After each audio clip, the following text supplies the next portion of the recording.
After our breakup, she sent me a letter saying, "I'm pregnant, congratulations," and expected me to pay. Hi, I'm Caleb, 33, and 3 weeks after I broke up with my ex, I got a letter that started with 3 words I'll never forget. "I'm pregnant. Congratulations." Yeah, congratulations. Like she just got promoted, and I was supposed to clap. Now, under normal circumstances, I might have felt panic, shock, maybe even responsibility. But I didn't feel any of that. I just sat on my couch staring at that expensive flowery stationery, and I laughed. Because I knew, scientifically, medically, factually, that what she was saying was impossible. I'm sterile. Like, completely. Childhood lymphoma, diagnosed at 10, chemo fried everything below the belt. I've known since I was 16 that I'd never have biological kids. It's not a mystery. I've had the sperm counts to prove it, 3 times. Every single one said the same thing, 0. Zilch. Nada. So unless the Virgin Mary's running an IVF clinic, there was no universe in which I got her pregnant. Now, back to the letter. It was one of those long, dramatic, "I still care about you, and I want to raise this baby together" manifestos. Full of flowery phrases like co-parenting journey and shared responsibility, and you owe it to this child to be present. I took a deep breath and sent one text. "I'll need a paternity test." What I got back wasn't an answer. It was a meltdown. She texted in all caps. Called me heartless. Said I was gaslighting her. Then she left me a voicemail that sounded like it belonged in a courtroom drama. "I cannot believe you would accuse me of this. How dare you suggest I cheated? I gave you 2 years, Caleb. And now I'm pregnant with your baby and you want to talk about a paternity test?" I didn't say a word. I just saved everything. Because I knew what was coming next. And I was right. 3 days later, it escalated. Not from her. From a law firm. A real one. Letterhead, watermark, the whole deal. "Our client, Ms. Ava Reynolds, is formally notifying Mr. Caleb Ward of his alleged paternity and requesting immediate discussion of child support and co-parenting logistics. Should Mr. Ward refuse to acknowledge his responsibilities, our firm will pursue legal remedies including but not limited to paternity proceedings and support enforcement." Legal remedies. For a baby that couldn't physically, biologically, or in any alternate timeline possibly be mine. And suddenly, everything snapped into place. The letter, the emotional guilt trip, the speed of it all. She wasn't having a baby. She was launching an operation, trap the ex. And I'll admit, she was smart about it. Most guys wouldn't question it. Most guys would panic, agree to a test, and by the time they got to court, she'd have months of receipts showing he refused to support the child. Hell, if I hadn't known my own medical history, I could have been paying for a kid until 2045. But I did know. And I had proof. I called my oncologist's office the same afternoon and asked for everything they had on file. By the next morning, I had a PDF stack the size of a college thesis, diagnosis, chemo regimen, radiation cycles, and most importantly, 3 fertility tests across 17 years, all showing azoospermia. Translation: sperm count of a haunted house, empty and full of ghosts. That night, I drafted a letter. Polite. Formal. Ruthlessly calm. To whom it may concern. I am responding to recent claims regarding paternity. Please find attached documented evidence from my medical history, including fertility assessments confirming my permanent infertility due to cancer treatment in childhood. I am biologically incapable of fathering a child. I suggest your client seek the actual father. Any continued legal pursuit in this matter will be considered harassment and dealt with accordingly. Counsel has been retained. I hadn't technically hired a lawyer yet. But hey, it's amazing how fast people take you seriously when you say, "Counsel." I sent copies to her attorney, to Ava directly, and, just for good measure, forwarded one to my email, backed it up in the cloud, and printed it for a physical folder I labeled, "Do not pay for this baby." Then I waited. No response. Not from her. Not from the lawyer. Not even her mom, who used to text me Bible verses anytime Ava was upset. Just a weird, static silence. And somehow, that was worse than the drama. Because Ava doesn't go quiet. She doesn't do quiet. That's when I knew. She was regrouping. Plotting her next move. And whatever it was, I'd need more than just paperwork to fight it. 5 days into the silence, I got a knock at my door. Not a text. Not a call. A literal knock. On my actual door. I opened it to find Maya, Ava's younger sister, standing there in an oversized hoodie and sunglasses like she was about to enter witness protection. "Don't slam the door," she said. I didn't slam the door. But I wanted to. Maya and I were always civil. Closer than most ex's siblings. She'd come to our friendsgivings. I once helped her move a couch. But after the breakup? Radio silence. Now she looked like she'd aged 5 years in 5 days. She walked in without asking and sat on the edge of my couch like it might explode. After about 30 seconds of silence, she said, "You were right. She's lying. About everything." I didn't say anything. Just let her talk. And man, did she talk. Apparently, Ava had spun this whole soap opera for her family. She told them I panicked when I heard she was pregnant. That I begged her not to tell anyone, then ghosted her. Told Maya she was scared for her safety. Which explained the lawyer. Ava's parents were livid. They were already planning a baby shower and arguing over names. Her mom had knit a baby blanket with the initials C.W. stitched into it, for Caleb Ward. Meanwhile, Ava was telling her coworkers a different story. That I'd vanished. Blocked her. Left her to raise the baby alone.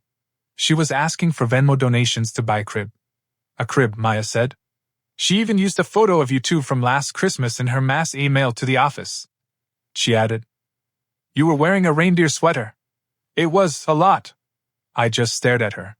I have medical records, I said. 3 tests. 0 sperm. She knows this. Maya nodded slowly. She does. But she's telling people you faked the records. That made me laugh. I couldn't help it. Sure, I said. I called up a fake oncology office, paid off 3 labs, and forged 15 years of test results because I had a premonition she might someday lie about getting pregnant. Maya didn't laugh. I believe you, she said. And honestly, I think I know who the real father is. Boom. There it was.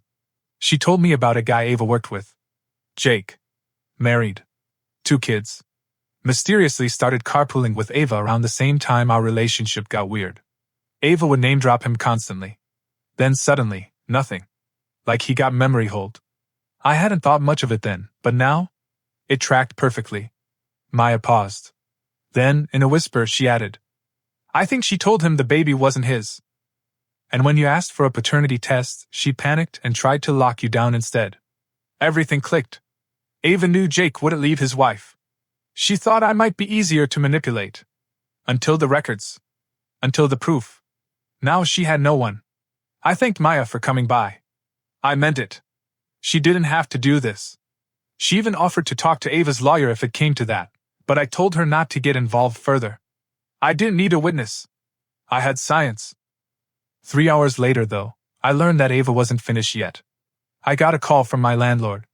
He said someone, anonymously, had accused me of running an illegal business out of my apartment. Drug dealing, specifically. Also that I was unstable and had violent outbursts. He didn't believe it for a second, of course. I've lived there 3 years. Never been late on rent. Never had a noise complaint. Still, he was obligated to look into it. I'm just letting you know, he said. This smells like personal drama. Personal drama. I almost choked. That night I got a text from a number I didn't recognize. Hey man. I know this is weird, but I think you should know Ava's been telling everyone at work you abandoned her while she's pregnant. She's been asking people to send her money for baby stuff. I gave her $40 last week. Just wanted to check, are you guys actually not together? I sent him back one line. I'm medically sterile. I have documentation. The baby isn't mine and never could be. 3 minutes later he replied, Oh, F***K. I'm telling everyone. And he did. Because within 48 hours, I got 3 more messages from people who worked with Ava, all of them horrified. One even sent me a screenshot of an email she blasted out to the whole department titled, Help me prepare for single motherhood, support appreciated. This woman wasn't just lying. She was crowdfunding fraud. I forwarded everything to my actual lawyer. He added it to the file. Labeled it. Character and credibility. This wasn't over. Not by a long shot. 4 days later, my lawyer got an email that made him actually call me. Not a text, not a voicemail. A live phone call, which he only does when something's too insane to process over email. He didn't even say hello. She wants 15 grand and an apology. I blinked. She what? He read it aloud. Our client is willing to forego future legal action if Mr. Ward agrees to issue a formal written apology, provide a payment of $15,000 for emotional distress, and sign a non-disclosure agreement preventing him from further discussing this matter publicly or privately. So let's break that down. Ava accuses me of fathering a child I biologically cannot father. She tries to sue me. She lies to her lawyer, her family, her workplace, random people on the internet, and now that the lie's falling apart, her next move is extortion. She wanted to turn her own failed fraud attempt into a payday. The legal equivalent of, "Oops, I tried to rob your house but tripped on your stairs, pay me for the bruise." I was stunned for about 5 seconds. Then I started laughing. My lawyer did not laugh. "We're rejecting it, obviously," he said, flipping pages. "But I'm going to write them something nice and spicy in return." "Should we go nuclear yet?" I asked what that meant. "Public countersuit. Press charges. Fraud, defamation, maybe civil harassment. You'd win." I thought about it. Long and hard. But I was tired.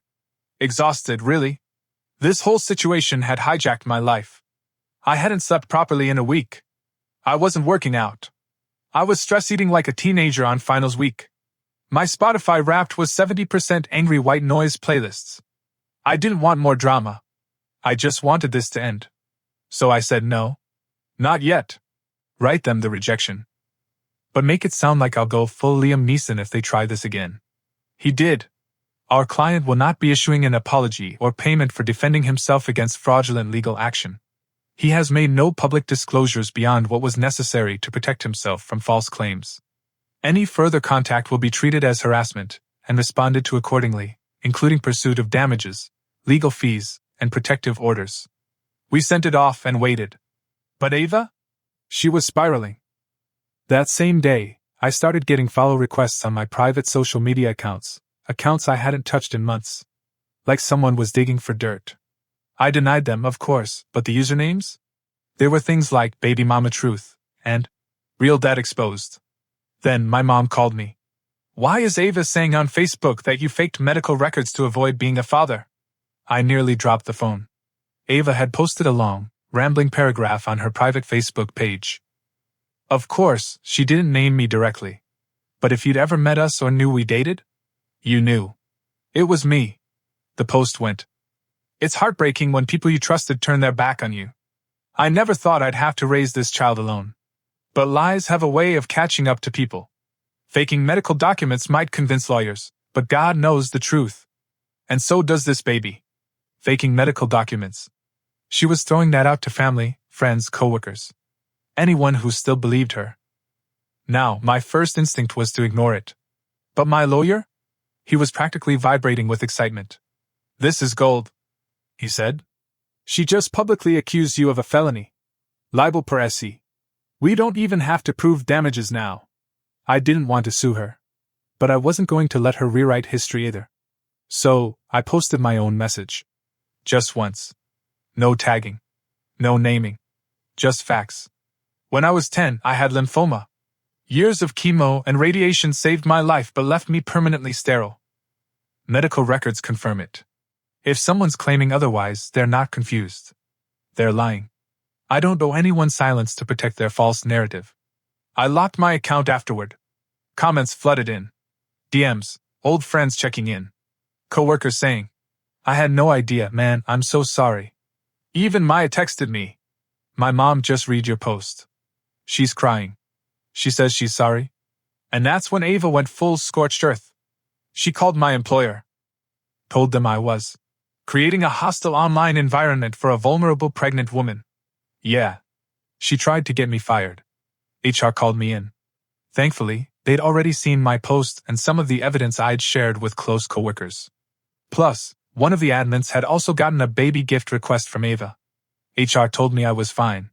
But they strongly encouraged me to pursue legal action. "This won't stop until you stop it," my HR rep said. "And frankly, we're worried she might escalate." Escalate? What's left? Apparently, one last thing. 2 nights later, my lawyer got an email from a new law firm. Ava had switched attorneys again. This one wasn't threatening. It was practically waving a white flag. Our client acknowledges that paternity claims against Mr. Ward were made in error. She will not be pursuing further action. In exchange, she requests Mr. Ward refrain from further public discussion of the matter. That was it. No apology. No admission of guilt. Just, oopsie. Let's both be quiet now. I had a decision to make. Push for a lawsuit? Or end it? I didn't answer right away. For the first time in weeks, I let it sit. Let them stew in that silence. Let Ava and her new bargain bin legal team wonder what I was going to do. Meanwhile, I sat on my couch, rereading the phrase. Paternity claims made in error. Made in error. As if she'd sent a text to the wrong Caleb. As if this whole 3-week circus of lies, lawyers, and attempted financial sabotage was a typo. I called my lawyer the next morning. What happens if I don't respond? Nothing. But if they're smart, they'll take the silence as a hell no and back off permanently. If they're stupid, they'll poke the bear again and you'll have a stronger case. I thought about it. About the exhaustion. The disruption. The sheer insanity of it all. But more than that, I thought about the truth. Not my truth. Just truth, full stop. This woman tried to trap me into fatherhood. She lied to her family, her coworkers, and multiple legal professionals. She forged a narrative, gathered pity money, and launched a full-character assassination campaign when it backfired. And now? She wanted me to go quietly. Nope. I sat down and wrote my final response. Took my time. Got the tone just right. Not angry. Not smug. Just surgical. Mr. Ward will not be signing any agreement to refrain from discussing events initiated by your client. At no point has Mr. Ward shared information that was not either A. medically documented, B. directly relevant to legal threats made against him, or C. already shared publicly by your client. Your request is denied. This matter is closed. My lawyer added the fancy legal flourishes. Send it. Done. But here's the thing, the universe doesn't always wait for your paperwork to clear before adding its own twist.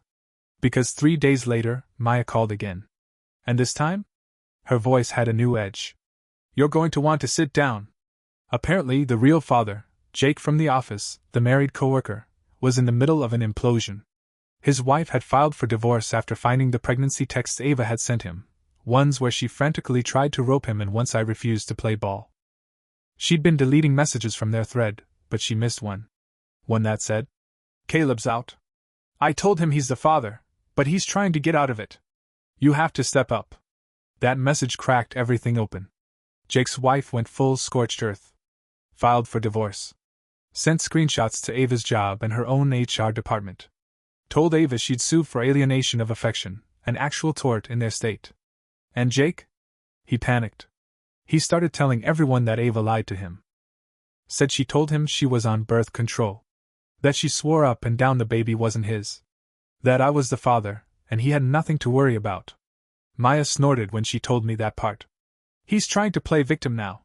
Says Ava manipulated him too. That he's innocent in all this. Meanwhile, his wife's got a lawyer and his coworkers are calling him baby daddy Jake behind his back. Good. Let them both burn. According to Maya, Ava is now 5 months pregnant, emotionally unstable, and effectively friendless. Her family is barely speaking to her. Dad's not talking to her at all. Mom's in full I support you but I don't like you mode. Her coworkers all know the truth. Every dollar she scammed through Venmo got reported, and she had to send it back or risk fraud charges. The company moved her to a different department. Not a firing, but a quiet exile. No more sympathy emails. No more brave mama branding. Just awkward glances and cancelled baby shower plans. Meanwhile, Jake is renting a 1-bedroom in a mid-tier extended stay motel. The court froze his joint accounts. His ex-wife got the house, the car, and primary custody of the kids. And word on the street is he's being investigated internally for ethics violations due to the relationship with Ava. Poetic. Maya ended the call with a final bit of news. She still thinks you ruined her life. I laughed. I didn't ruin anything. I just didn't let her ruin mine. But even after all that, there was one part of the whole ordeal I couldn't shake. If I didn't have those records. If I hadn't done that fertility test at 20 just to see where things were. If I'd simply trusted her the way she expected me to. I'd be paying child support right now. I'd be some guy in a diner telling his friends, "Yeah, man. Life comes at you fast. You just gotta step up." For a kid that biologically couldn't be mine. That's the part that haunts me. How close she came to pulling it off. 3 weeks of quiet.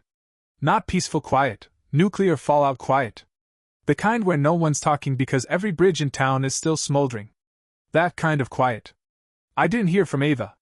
I didn't hear from her new lawyer. I didn't even hear from Maya, which at this point was kind of disappointing. I was starting to look forward to her. Family dumpster fire. Status updates. But the storm wasn't done. It was just circling. On a rainy Thursday afternoon, I got a text from a random number. "Hey. I know this is strange, but I'm Jake's wife. Or soon-to-be ex-wife. Can we talk?" I stared at it. I had every reason to ignore her. This wasn't my marriage. I wasn't the one who cheated. But I was absolutely one of the people Ava tried to bulldoze on her way to pretending she had a stable life. So I called her. Her name was Tessa, and she sounded exhausted. Like, emotionally wrecked, hasn't slept, doesn't even flinch when the pain hits any more kind of exhausted. She thanked me for picking up and said, "I just wanted to hear it from you.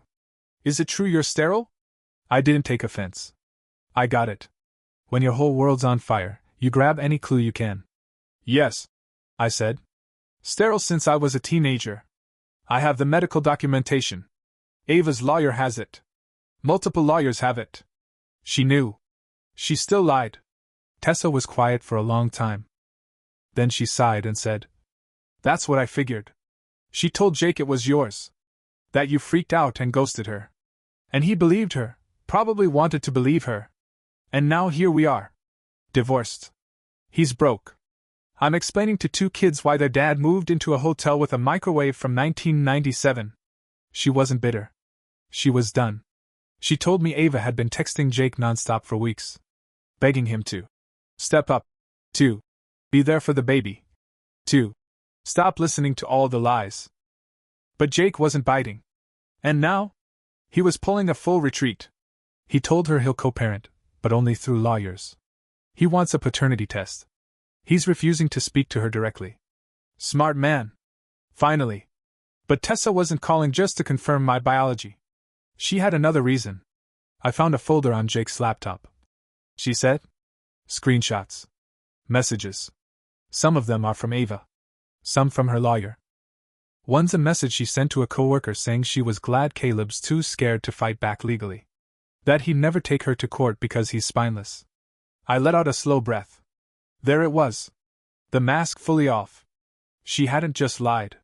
She thought she'd win. Because she thought I'd roll over. "I'm sending you everything," Tessa said. "Use it however you want. I don't care anymore. Just thought you should have it." And she did. 42 screenshots.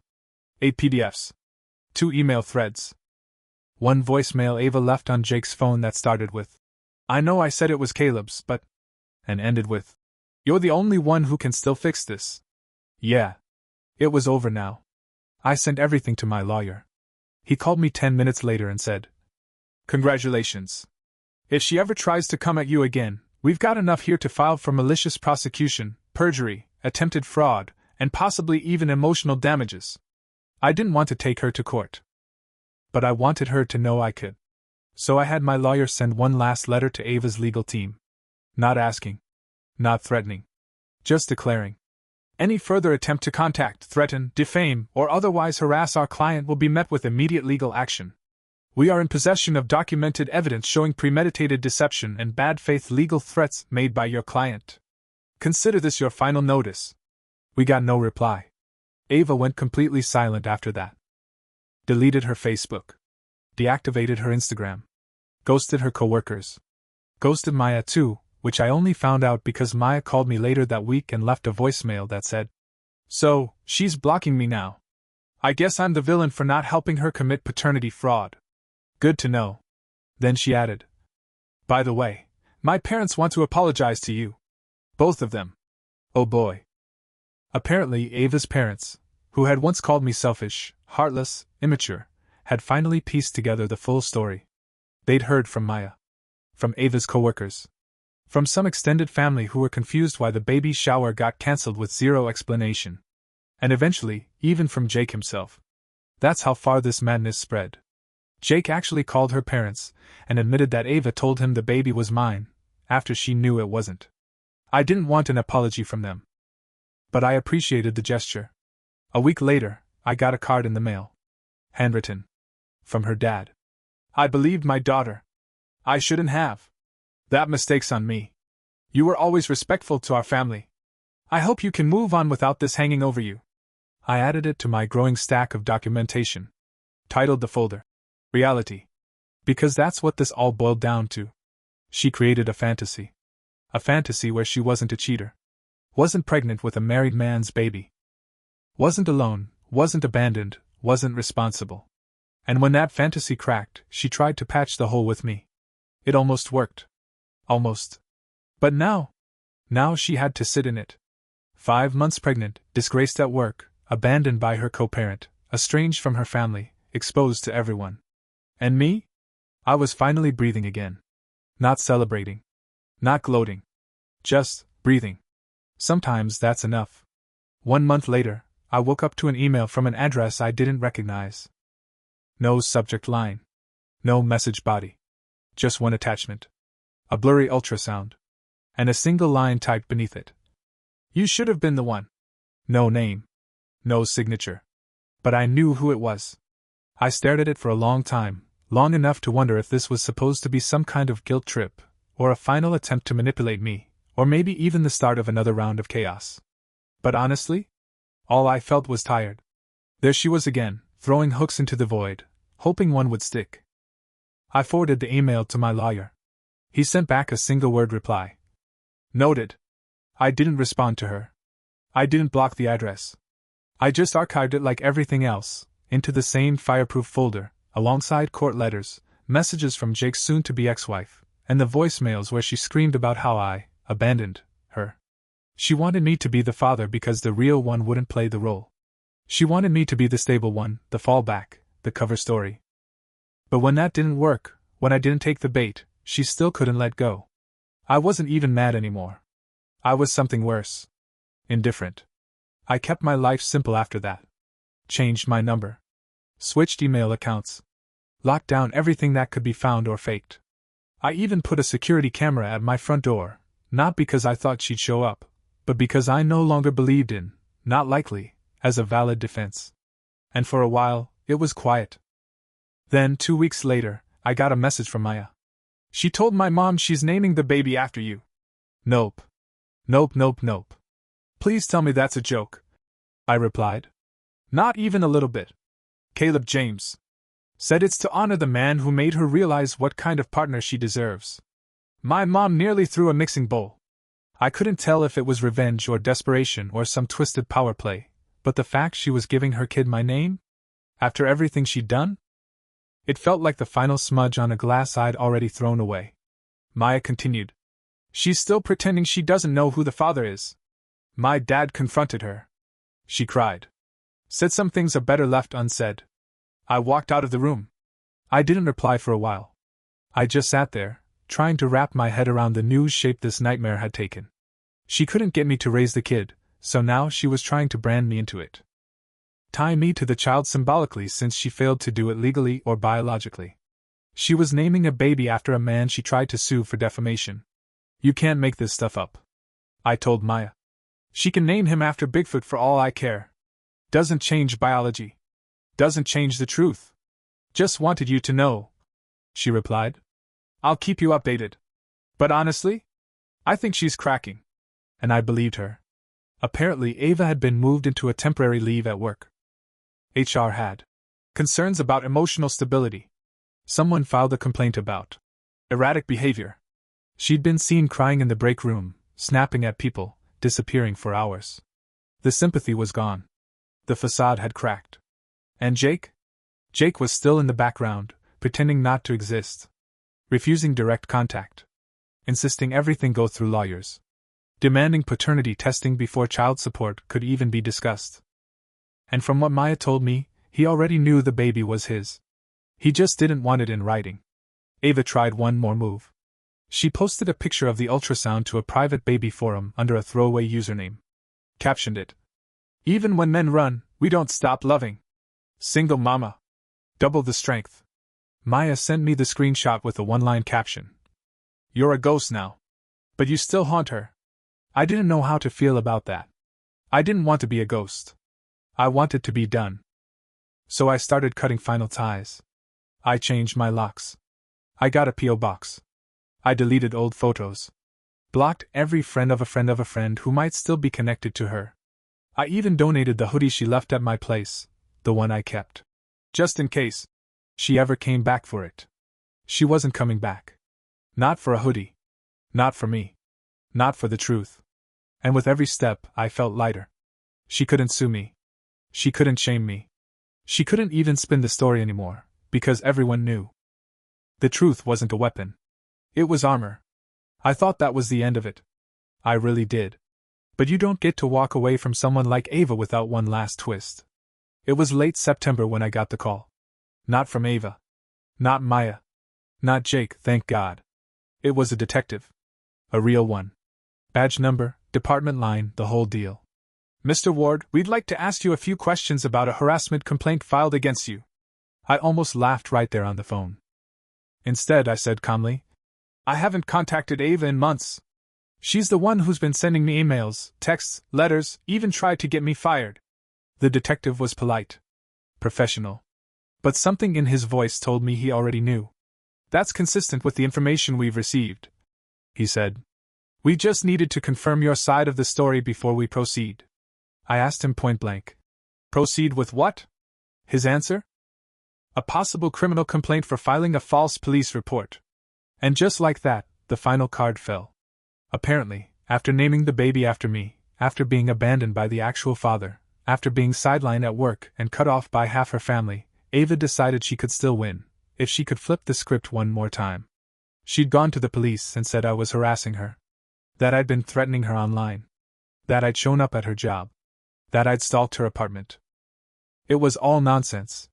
Provably false. I hadn't even been on that side of town in months. But Ava didn't count on one thing. Documentation. Because I'd kept everything. The text she sent me. The email with the ultrasound. The Venmo scams. The voicemail rant. The defamation post on Facebook. The ultrasound name drop. And now, the screenshots from Jake's ex-wife. I had enough paper to make a documentary. The detective asked if I could send over the file. I did. All of it. By the end of the week, I got a follow-up call. "Mr. Ward, thank you for your cooperation.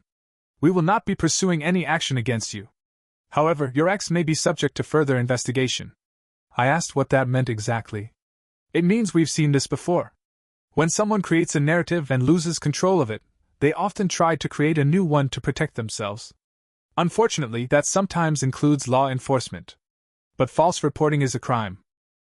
I hung up and just sat there. Not angry. Not sad. Just weirdly validated. The girl who once told me I was the safest man she'd ever known had tried to turn me into a stalker when her lies didn't stick. She'd told lawyers I was lying. Told friends I was abandoning her. Told coworkers I was dangerous. Told the police I was harassing her. And none of it worked. Because I had the one thing she couldn't manipulate. Facts. Still, I felt something after that call. Not relief. Not victory. It was closer to grief, honestly. Grief over the life I used to think I might build with her. Grief over how badly I'd misjudged who she really was. Grief over how close I came to spending the next 2 decades paying for someone else's mess. But you can't mourn forever. Eventually you have to move. So I did. I took a few days off work. Went to the mountains. Turned off my phone. Took long hikes and sat in silence and let the whole ugly thing burn itself out in my head. When I came back, I made 3 decisions. I deleted every text thread I'd saved from Ava. I shredded the printed letters and kept only scanned digital backups in encrypted storage. I unpinned the fireproof folder from my mental wall. The war was over. I wasn't a soldier anymore. I was just a guy. With his life back. And for the first time in a long time, that felt like enough. Ava never contacted me again. Not after the police thing. Not after the baby was born. Not when the department quietly asked her to take a voluntary leave for stress. Not when Jake was forced to sign the paternity agreement after DNA confirmed what everyone already knew. Not when Maya texted me the final twist. She gave birth. It's a boy. And she still named him Caleb. Yeah. She really did that. I stared at the text for a long time, then wrote back. Well, that's one legacy I'll be dodging for the next 18 years. Maya didn't laugh. She just said, I'm sorry. I wish I could make this all unhappen. I told her the truth. It did happen. But it didn't break me. And I meant it. 4 months later, I'm in line at the grocery store, no drama, just trying to buy cereal and almond milk like a normal human, when I hear someone behind me say, Caleb? I turned slowly, instinctively bracing like I was about to catch a stray punch from the universe. But it wasn't Ava. It was a woman I didn't recognize, early 40s, worn-out jeans, a cardigan that had definitely seen better decades. Her face looked vaguely familiar though, in the I've seen you in a tagged photo on someone else's profile kind of way. You don't know me, she said. But I work with Ava. Or used to. I just blinked. Okay. She sighed, looked around like someone might be recording her. I'm not here to cause trouble. I just wanted to say something, and then I'll go. I didn't say no, so she kept going. I believed her. In the beginning. The way she talked about you, I thought you were the worst kind of guy. Abandoning a pregnant woman? Refusing a paternity test? She made you sound like a monster. I didn't respond. I've learned that silence is often the best kind of permission. She continued. And then things stopped adding up.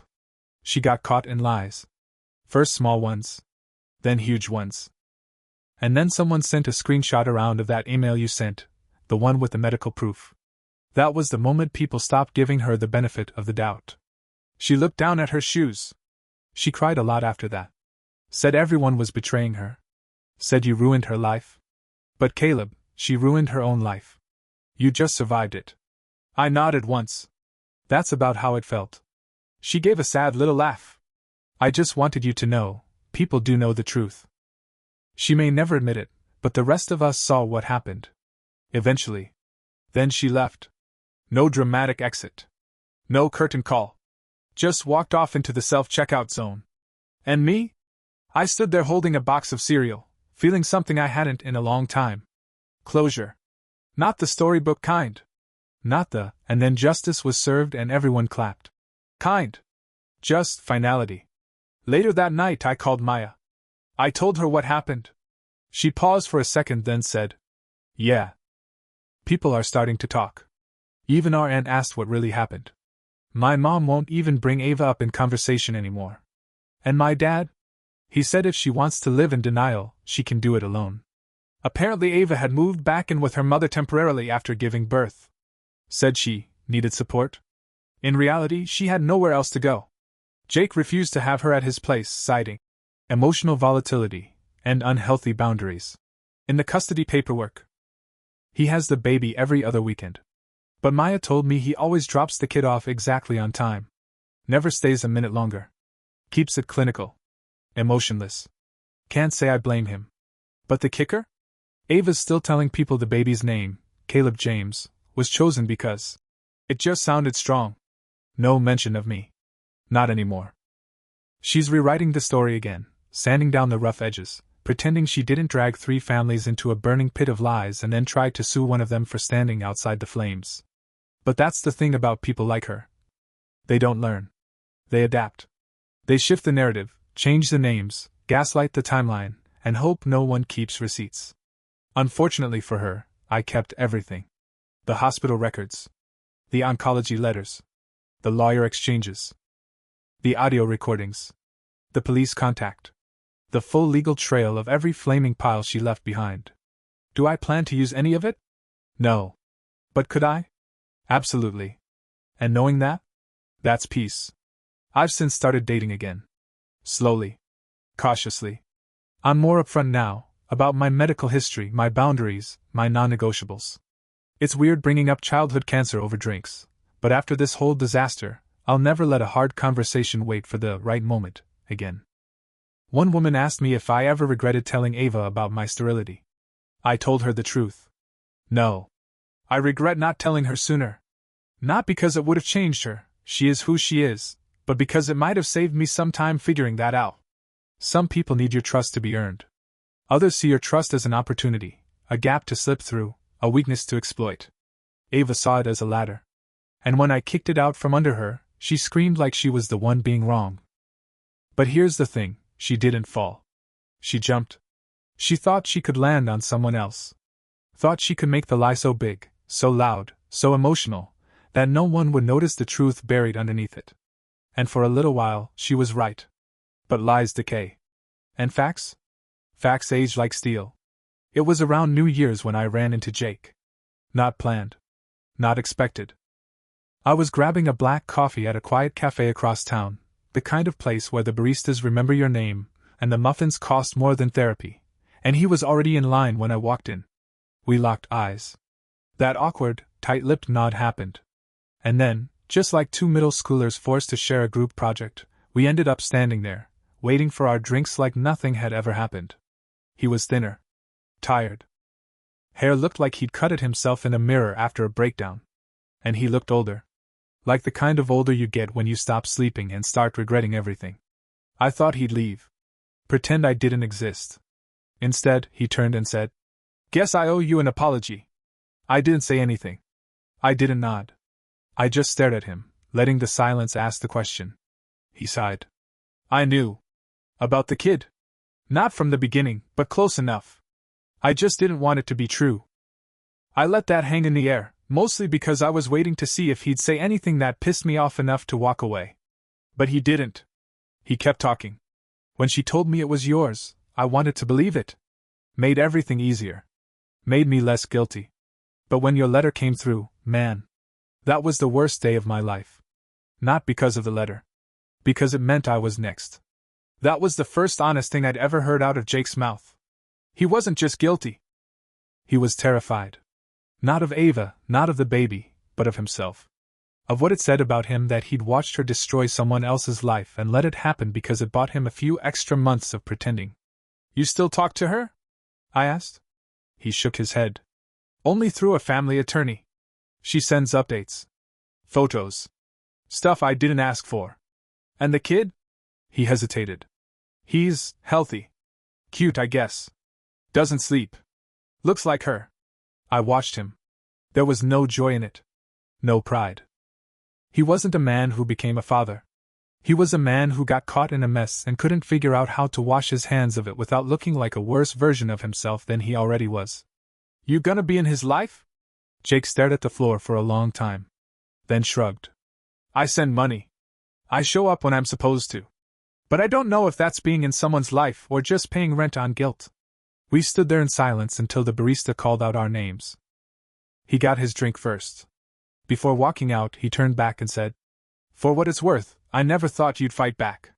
I thought she'd chew you up and move on. I took my cup. Looked him dead in the eyes. She almost did. He nodded. And then he left. No dramatic exit. No apology speech. Just a tired man with a hot drink and a cold future. I watched him disappear into the street and realized something strange. I didn't hate him anymore. I wasn't mad. Wasn't vindicated. Wasn't even smug. Just aware that we were two very different kinds of men who had both ended up in the same wreck, but only one of us had walked away without losing everything. I took a long sip of coffee and texted Maya. Just saw Jake. Her reply came fast. Ugh. Is he still shaped like a disappointment? I laughed. Out loud. In public. First time in a while. He's not even pretending anymore. Just a walking cautionary tale. She replied with a skull emoji and then, Baby's crawling now. Ava posted some video with dramatic piano music and a caption about how real strength means standing alone. It was so cringe I sprained my neck rolling my eyes. I told her I didn't want to see it. She said she figured. But then she sent me something else. A photo. A snapshot she took at her parents' house over the holidays. It was the same baby blanket her mom had knit last year. The one with my initials, C.W. stitched into it. Only now? She tried to stitch over it. It was sloppy. Uneven. You could still see the outline of the W under the new thread. Like she was trying to rewrite history with craft supplies. She changed it to J.R. Maya texted. Tried to claim it was always that way. And right there, staring at a baby blanket with the ghost of my name still half visible underneath, I realized something else. She'll keep doing this. She'll reframe, reshape, repaint the entire story over and over again until it feels like truth. To her. To the baby. To whoever's willing to listen. But the real story? The one she can't stitch over? That belongs to me. And I'm not done telling it yet. I walked away with my name, my freedom, and the truth on my side. No courtroom. No apology. Just a quiet life and a folder full of receipts in case the past ever knocks again. Let her rewrite the story all she wants. Mine's already written in facts. I don't need revenge. I've got peace. And after everything she tried to take from me, that feels like the biggest win of all.